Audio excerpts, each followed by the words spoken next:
실제적인 삶에서 우리가 연약하다면 여러 가지 유혹에 취약한 상태가 되는 거죠. 우리의 건강이 연약하고 피곤하고 지쳐있으면 면역력이 떨어져서 많은 질병에 들어올 수 있는 그런 가능성이 있는 것처럼 우리가 영적으로 약하게 되면 늘 이러한 유혹과 죄에 넘어지기 쉽습니다. 그래서 우리는 늘 영적으로 우리 자신의 건강을, 우리 공동체의 건강을 체크하고 또 건강해질 수 있도록 우리가 노력해 나가야 되는 거예요. 반면에 우리가 너무 강하다고 한다면, 경제적으로 풍요하고 세상적으로 번영을 누리고 있다고 한다면 우리는 세상의 정욕과 교만에 또한 넘어지기 쉬운 상태가 됩니다. 따라서 우리는 어떤 조건에 있느냐, 어떤 상태에 있느냐가 중요한 것이 아니라 우리가 어떤 상황에 있든지 간에 영적으로 건강하고 거룩한 상태를 유지하는 것이 무엇보다 중요하다는 사실을 잘 인식해야만 합니다. 우리가 어떤 상황에 있든지 하나님과 우리와의 관계가 바르게 되어 있는가? 하나님과 우리와의 관계가 바르다면 우리는 어떤 상황 속에서도 안전할 것입니다. 다시 회복된 하나님 나라는 하나님께서 깨끗하게 하신 그 은혜로 시작된 나라입니다. 하나님과 그 백성 사이의 언약 관계가 회복된 나라입니다. 우리는 그 관계 속에서 모든 복을 누리게 됩니다. 나아가서 그 축복은 그 자자손손 영원히 거기에 거하게 될 것입니다. 교회의 축복은 계속해서 이 말씀을 통해서 우리 후손들에게 흘러 내려가야 됩니다. 교회는 바로 하나님과의 언약 백성으로서의 관계가 회복되어지고 성령 하나님에 의해서 정결케 되고 깨끗하게 된 사람들의 공동체입니다. 우리는 이러한 거룩한 삶으로의 부르심을 받았어요. 그렇기 때문에 우리는 부르심에 합당한 삶을 사는 것을 통해서 복을 누리도록 하나님께서 정하신 것이죠. 우리가 복을 누릴 수 있는 조건은 사실은 우리의 정체성에 맞게 사는 거예요. 그것 자체가 우리를 복되게 하고 아름답게 하고 강하게 하고 행복하게 해주는 것입니다. 하나님께서 우리에게 세우신 언약은 화평의 언약입니다. 그런데 그 화평의 언약이 영원한 언약이 될 것입니다. 그 성소는 그들 가운데에서 영원히 회복될 것입니다. 26절을 보십시오. 내가 그들과 화평의 언약을 세워서 영원한 언약이 되게 하고 또 그들을 견고하고 번성케 하며 내 성소를 그들 가운데 세워서 영원히 이르게 하리니 라고 말씀하고 있습니다. 화평의 언약은 하나님과의 율례와 규례를 지켜서 행한다는 점에서 옛 언약을 회복하는 갱신이기도 하지만 영원한 언약이라는 점에서 새로운 언약입니다. 회복된 관계가 우리 모두에게, 이스라엘 모든 백성들에게 영원히 다시 번성할 수 있도록 축복을 해주는 거죠. 화평의 언약 안에 들어와 있어야만이 진정한 연합이 가능합니다. 그리고 그러한 연합은 어떤 것으로도 깨어질 수 없는 영원한 연합이 되는 것입니다. 세상의 관계에서는 아무리 그것이 단단히 묶여있는 혈연이라 할지라도 죽음으로써 그 모든 관계는 단절되고 끊어질 수밖에 없습니다. 그러나 그리스도 안에서 화평의 언약 안에 있는 사람들은 영원토록 함께하고 영원토록 연합할 것입니다. 이보다 더 확실하고 이보다 더 강하고 이보다 더 안전한 온전한 연합은 있을 수 없습니다. 청교도 목사님 중에 아주 탁월한 목사님 매튜 헨리 목사님이 계시는데요. 매튜 헨리 목사님의 아버님이 필립 헨리 목사님입니다. 이 필립 헨리 목사님은 그렇게 신분이 이렇게 당시 신분 사회에서 이렇게 탁월한 지위에 있었던 분은 아닌 것 같아요. 그런데 그 필립 헨리 목사님이 자기보다 지위가 높은 신분이 높은 자매하고 이렇게 사랑에 빠지게 됩니다. 그래서 그 자매가 이제 둘이서 결혼하기로 이렇게 원했고 그 결혼하기를 원해서 그 여자가 그 자매가 아버지한테 나는 필립 헨리하고 결혼하겠습니다 라고 했더니 그 아버지가 그 사람이 출신이 뭐냐? 도대체 어느 가문 출신이냐? 우리하고 맞지 않는 사람하고는 결혼할 수 없다 라는 그 투로 얘기를 하는 거죠. 필립 헨리 목사님 한 번도 보지를 못했었기 때문에 그러자 나중에 필립 헨리 목사님의 아내가 된 매튜 헨리의 어머니가 되셨던 그 여자분이 그렇게 얘기를 합니다. 나는 그분이 어떤 가문에 있는 것은 모르지만 그분이 어디로 가는 것에 대해서는 분명하게 알고 있습니다. 그 사람의 삶의 방향성을 분명하게 알고 있다는 겁니다. 나는 그의 출신이 뭔지 모르지만 그가 지금 어디를 향해 가고 있는지 분명하게 알고 있습니다. 지혜로운 여인이었던 그녀의 답변은 모든 분열과 또 차별을 뛰어넘을 수 있는 길이 무엇인지를 보여줍니다. 그것은 바로 우리의 삶의 목표와 방향이 그리스도의 화평의 언약 안에서 연합하는 것입니다. 그녀는 그리스도 안에서 필리펠리와 복되고 경건한 가정을 이루었고 그 아내의 내조를 받은 필리펠리 목사님은 아주 사역을 잘 이루었을 뿐만 아니라 매튜앤리 목사님은 지금 그로부터 거의 500년 가까이 많은 사람들에게 믿음을 견고하게 하고 하나님을 더 잘 알게 하는 영감 있는 주옥 같은 글을 써서 지금도 많은 사람들에게 영향을 미치고 있습니다. 우리가 무엇으로 연합해서는 되는 게 아닙니다.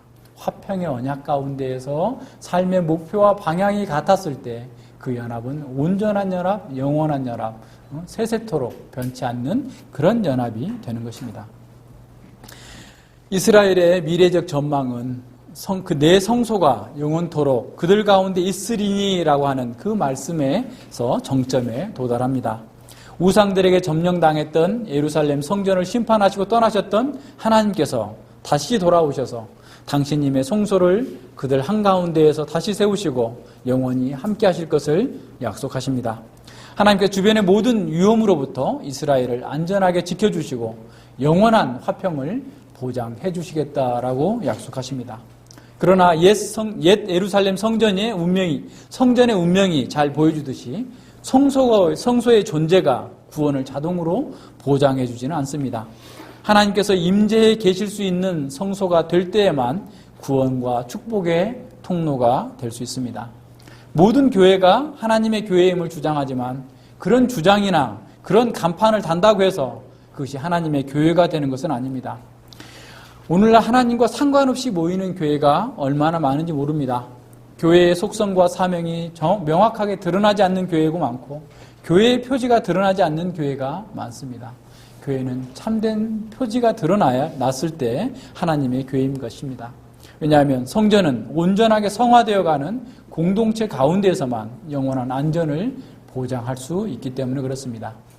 정화와 연합의 사역은 하나님께 속한 것이기 때문에 영광 또한 하나님의 것이 되어야 합니다. 옛 예루살렘 성전이 파괴되고 백성들이 흩어짐으로 말미암아서 여호와의 이름이 열방 중에서 더럽혀졌던 것과 마찬가지로 이스라엘 중에서 여호와의 성소가 회복되고 여호와의 백성들 속에서 하나님의 임재가 확정되는 것을 통하여서 하나님의 거룩하심이 온 세상에 드러나게 될 것이고 그 이스라엘 백성들에게 온전한 복이 이루어지게 될 것입니다. 성전의 회복이 지니는 의미는 하나님께서 자신의 이름을 위하여서 거룩한 백성들을 세우시고자 했던 그 목적이 성공적으로 이루어졌음을 증거해 주는 것입니다. 오늘날 어떤 사람들에게는 교회 연합이 현대판 성배와 같이 여겨집니다. 그러니까 꼭 해야만 되는 것이라고 여겨지는 것이죠. 이제는 모든 교파의 연합을 넘어서 로마 카톨릭과도 연합하려는 시도가 빈번하게 이루어지고 있습니다. 지난 한 해 2013년에는 한국교회는 WCC 개최의 문제를 놓고 양분대에서 대결했었습니다. 근데 WCC가 맞춰진 2014년에 한국교회는 WCC를 찬성했던 측과 반대하는 측이 다시 한번 연합을 모색하고 있음을 보게 됩니다. 그런데 그런 와중에 KCCK를 중심으로 한 WCC를 찬성하며 참석했던 진영에서는 한 발 더 나아가서 신앙과 직제위원회라는 협의체를 만들어서 로마 카톨릭이나 정교회를 망라한 교회의 일치협의회를 출범시켰습니다. 그러나 우리는 하나님의 백성의 연합을 이루는 게 무엇으로 하나님의 백성들이 연합할 수 있는지를 잘 살펴야 됩니다. 바로 이 에스겔 37장은 이러한 것에 대한 중요한 답변을 제시해 주고 있습니다. 하나님의 백성들을 연합시키는 것은 에스겔이 상징적으로 연합시키는 것을 보여준 에스겔의 상징은 그의 백성을 위한 한 왕과 그들의 예배 중심에 한 성전을 세우시는 하나님의 주권적인 행동에 기초를 두고 있습니다. 따라서 우리가 추구해야 할 연합은 우리의 참된 성전이자 참된 왕이신 예수 그리스도 안에서만 이룰 수 있다는 사실을 기억해야 됩니다. 참된 교회의 연합은 교단 지도부가 결정해서 아래로 하다라는 것이 아닙니다.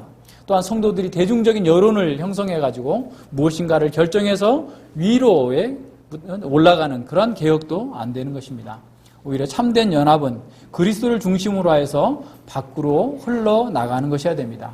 다시 말하면 우리 각자가 만왕의 왕 대신 예수 그리스도께 복종하는 백성이라는 사실로부터 인식해야 됩니다. 또 하나는 성령께서 그 말씀의 통치를 받아서 성전으로 함께 지어가는 것에서부터 진정한 연합이 시작된다는 사실을 이해해야 됩니다. 예수 그리스도는 우리의 참된 성전이십니다. 그는 말씀이 육신이 되어서 우리 가운데 거하신 분입니다. 모세의 장막이 광야에서 하나님의 영광에 현시했던 그런 장소였던 것처럼 하나님의 영광이 우리 가운데 현시되었던 분입니다. 그 백성들은 그 안에서 하나님의 영광스러운 임재를 경험했습니다. 사실은 이러한 영광스러운 임재를 경험한 사람들만이 참된 연합을 이룰 수 있습니다. 그것을 도외시하고 다시 말하면 예수 그리스도를 우리의 왕으로 삼지 아니하고 예수 그리스도의 진정한 영광과 그 성전 되심을 체험하지 않은 사람들이 또 다른 연합을 도모하는 것, 그리고 그 연합에 참여하지 않는 사람들을 대적하는 것은 살아계신 하나님의 성전을 대적하고 공격하는 것과 같습니다.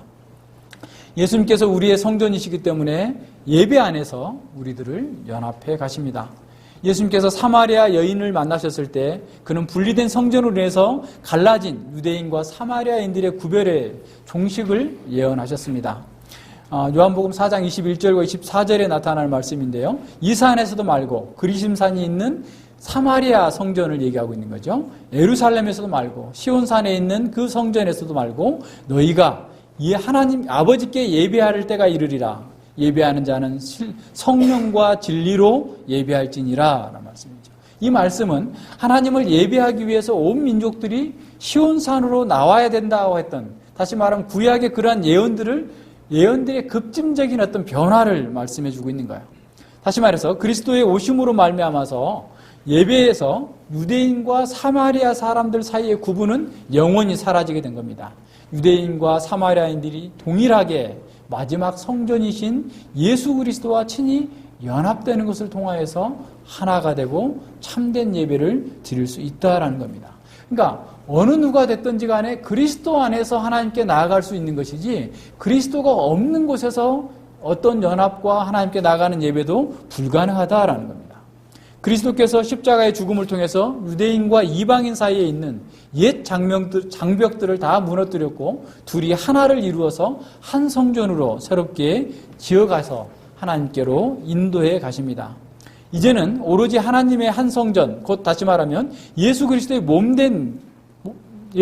몸, 다시 말하면 교회 안에서 이방인과 유대인과 사마리아인 모두가 다 하나가 되고 온전한 연합을 이루었습니다. 그래서 바울은 갈라디아서 3장 28절에서 유대인이나 헬라인이나 종이나 자유자나 남자나 여자 없이 다 그리스도 예수 안에서 하나이니라 라고 말씀하고 있습니다.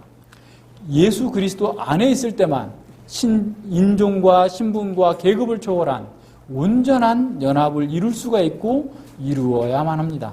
교회는 이 세상에서 유일하게 참된 연합을 이룬 공동체입니다. 그리스도의 십자가는 인간 관계 안에 존재하는 모든 장벽을 철폐하였습니다. 그리스도의 십자가는 화평의 언약을 영원히 성취하시는 하나님의 방식이었습니다. 하나님과 불화했던 사람들이 십자가를 통해서 하나님과 화평케 되었습니다. 사람과 사람 사이에 극복할 수 없었던 수많은 장벽과 차별과 분열이 십자가 안에서 사라졌습니다. 십자가 안에서만 온전한 연합이 이루어질 수 있습니다. 따라서 교회가 인종이나 민족으로 분열될 때 그것은 그리스도의 십자가를 부인하는 것이 됩니다. 또한 그리스도의 몸된 교회의 됨을 부인하게 되는 것이죠. 십자가를 부인하는 것입니다. 교회와 교단은 그리스도인들이 자기들과 똑같은 사람들과 만나라고 선택하는 동종의 연합체가 되어서는 안 됩니다. 오히려 각 교회는 이질적인 혼합체, 인종적이고 민족적이고 문화적이고 계급적인 모든 장벽을 초월하는 그런 진정한 참된 연합의 실제가 되려고 노력해야만 합니다. 이것은 죄로 인해 분열되고 갈등하던 모든 장벽과 편견이 교회 안에서는 더 이상 존재되어서도 안 되고 될 수 없음을 의미합니다.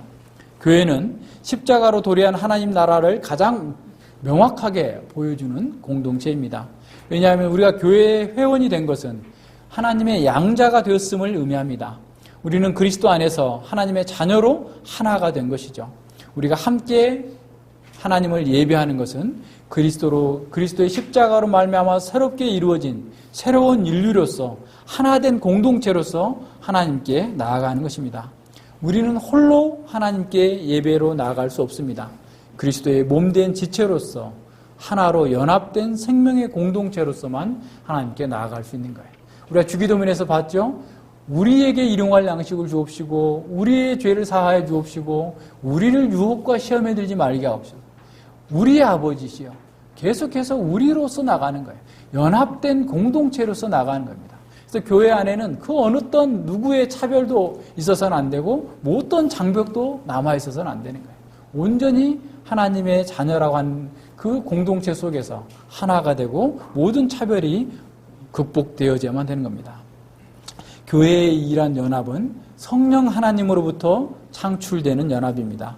이 연합은 유기적 연합이고 생명적 연합이면서 진리 안에서 이루어지는 그러한 연합입니다. 진리와 성령 하나님을 무시하는 어떠한 연합도 불가능한 것입니다. 이것은 역사가 증명해주고 있습니다. 성령 하나님께서 말씀으로 다스리는 곳에서만 진정한 연합이 가능합니다. 부부가 하나가 되고 가정과 교회가 하나가 될 수 있으려면 진리 안에서 하나가 되어야 합니다. 그러니까 세상과 우리가 하나 될 수 없어요. 그들은 진리를 받아들이지 않고 하나님의 말씀의 성령을 받아들이지 않기 때문에 그래요. 그래서 우리는 세상과 연합하려고 하지 않고 진리와 성령 안에서 우리가 연합되려고만 해야 됩니다. 그것이 진정한 연합을 이루고 영원한 연합을 이루는 거예요. 성령 하나님께 창출하시는 연합은 영적인 연합이고 또한 무형적이고 내적인 연합입니다. 성령 하나님 안에서 우리가 말씀을 깨닫고 말씀 안에서 하나가 되는 것이 먼저예요. 외적인 어떤 기관으로서 어떤 틀로서 하나가 되는 것보다 내적인 것이 먼저라는 것을 분명하게 기억돼야 됩니다. 내적인 연합이 시작되어야만 외적인 연합도 이루어지는 겁니다. 모든 생명 현상은 내적 원리에서 먼저 시작되고 외적인 현상은 나중에 나타나게 돼요. 우리는 이 순서를 바꿔서는 안 됩니다. 어떤 것을 한다고 해가지고 외적인 어떤 틀을 만들어 놓고 거기서 어떤 내적인 것을 만들어내려고 할 수 없어요. 그건 생명적인 공동체에서는 그렇게 할 수 없습니다. 우리가 생명적인 공동체로서 한 교회의 한 그리스도의 몸의 지체가 된 것은 우리 안에 성령님께서 이미 내적으로 생명을 심어주고 연합의 고리를 만들어 주셨기 때문에 연합이 되는 것이지 그것이 없는 다른 사람들이 그저 교회에 들어와 가지고 외적인 틀에 들어왔다고 해서 그 자체로서 온전한 연합을 이룰 수 없다라는 사실을 인식해야 되는 것이죠. 그렇다면 성령님께서는 우리를 어떻게 연합시키실까요? 그것은 성령님께서 우리를 찾아오셔서 하시는 사역들을 살펴봄으로써 알 수 있습니다. 성령께서 우리를 찾아오셔서 하시는 그 첫 번째 일은 죄에 대한 책망입니다. 요한복음 16장 8절에 보면 이렇게 말씀하고 있죠. 성령께서 와서 죄에 대하여 의에 대하여 심판에 대하여 세상을 책망하시리라 말씀하고 있습니다. 성령께서는 먼저 하나님의 말씀을 통해서 우리의 죄를 드러내시고 그것으로 인한 결과들을 신랄하게 폭로하십니다. 그래야만 우리는 우리 자신의 심각한 상태를 발견할 수 있기 때문에 그렇습니다. 이로 인해서 우리는 그동안 당연하게 여겨왔던 자기의와 자기 사랑이 하나님을 거역하는 것이고 죄라는 사실을 깨닫게 되는 것이죠. 그래서 우리가 그리스도의 십자가가 아니면 우리는 영원한 멸망밖에 받을 수 없다는 사실을 알고 그 가운데서 탄식하고 부르짖게 되는 것입니다. 이것이 성령께서 진정한 연합을 이루기 위해 사실은 첫 번째 일이에요. 따라서 우리는 오해하면 안 돼요. 많은 사람들이 이것을 깨닫지 못하고 떠나는 것을 볼 때 얼마나 안타까운지 모릅니다. 하나님께서 우리의 죄를 들추어내시는 것은 우리를 모욕을 주기 위한 것이 아니에요. 우리를 죽이기 위함도 아닙니다. 우리에게 진정한 실상을 보게 함으로써 그리스도의 필요성을 알게 하고 그리스도의 생명을 얻도록 하기 위한 것이에요. 자신이 얼마나 심각한 질병에 걸려 있는지를 알지 못하는 사람은 결코 의사의 처방을 찾지 않습니다. 의사에게 찾아가지도 않는 것이죠. 우리가 어떤 사람이 됐든지 간에 자신이 죄인임을 깨닫지 못하게 되면 예수님과 어떠한 관계도 맺을 수 없는 것이죠. 그래서 성령님께서는 오셔서 우리에게 진정한 연합을 도출하시기 위해서 우리의 상태와 우리가 연합할 수 없었던 그 죄의 모든 근거와 근원들을 파헤치시는 거예요. 이거 율법이 하는 역할이고 성령께서 하시는 일입니다. 이것이 먼저 이루어져야 돼요. 그래야지 그 속에서 그리스도와 연합을 이루기 위해서 울부짖고 나아가는 것이고 그리스도와 연합된 사람이 이제 그리스도의 교회에 연합될 수 있는 것입니다. 하나님께서는 자신이 죄인임을 깨닫고 애통하는 사람에게 중생의 은혜를 베푸시는 것이죠. 성령님은 바로 그런 사람들을 거듭나게 하시고 그리스도와 연합하게 하시고 그리스도의 몸된 교회에 연합하게 하시는 겁니다. 또한 성령님께서는 교회에 생기를 불어넣으셔서 거룩하게 하시고 성령의 열매를 맺게 하십니다. 그래서 우리가 그리스도의 성품을 담게 하고 그리스도와 동일한 삶의 열매를 맺게 하심으로써 생명 안에서 연합시키시는 겁니다. 우리가 성령의 지배를 받고 성령의 열매를 맺는 것이야말로 가장 실제적이고 가장 온전한 연합을 이루는 하나님의 방식입니다. 사랑과 희락과 화평과 오래 참음과 자비와 양성과 충성과 온유와 절제와 같은 이런 성령의 열매를 맺는 공동체 속에는 불화와 차별과 갈등이 존재할 수 없는 것이죠. 우리가 진정한 연합을 이루기 위해서는 늘 이러한 성령의 열매 맺는 것으로 우리 삶 속에서 계속해서 그리스도를 닮아가고 성령적 성품이 드러나도록 해야만 합니다. 그러나 우리가 거듭난 그리스도인이라 할지라도 죄에 거한다면, 다시 말해서 자기 중심적인 삶과 자기 사랑을 추구한다면 온전한 연합을 이룰 수 없습니다.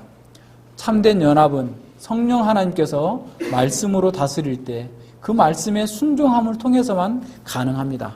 그래서 우리는 인간적인 연합이나 인위적인 연합을 추구하지 않는 것입니다. 이는 어떻게 보면 매우 어리석고 무기력해 보이고 좀 답답해 보일 수도 있습니다. 그러나 우리는 성령 하나님 안에서 참된 연합을 이루기 위해서 날마다 자기 부인하는 것을 열심히 합니다. 하나님의 말씀에 집중합니다. 온유와 겸손으로 순종하기를 노력하는 것입니다. 우리가 영원한 왕이신 예수님을 따르고 그를 닮을 때 사랑으로 연합하고 가장 복되고 가장 아름다운 공동체를 이룰 수 있을 것입니다. 이것이야말로 분열되고 차별과 여러 가지 소외로 고통당하는 세상을 향하여서 진정한 복음의 능력을 증거하는 하나님의 방식이고 우리의 길인 것입니다. 그래서 기도합니다. 하나님 아버지, 감사를 드립니다. 참으로 하나님께서 깨어지고 분열되고 아픔 속에서 고통당하는 저희들을 부르셔서 이제 하나님과 먼저 그리스도의 십자가 안에서 화목하게 하시고 또 하나님과 화목된 저희들이 성령님 안에서 그리스도의 몸된 지체로서 생명의 연합을 이룰 수 있도록 은혜 주심을 진실로 감사를 드립니다. 우리가 이러한 연합을 통하여서 하나님의 모든 복을 누리며 영원한 생명의 복을 누릴 수 있도록 은혜 주셨사오니 우리가 이 연합을 이루기 위하여서 더욱더 자기를 부정하고 성령 하나님의 뜻을 따라서 말씀을 따라서 순종하며 주의 영광을 위해서 함께 힘써 자라갈 수 있도록 은혜 주시고 함께하여 주시옵소서.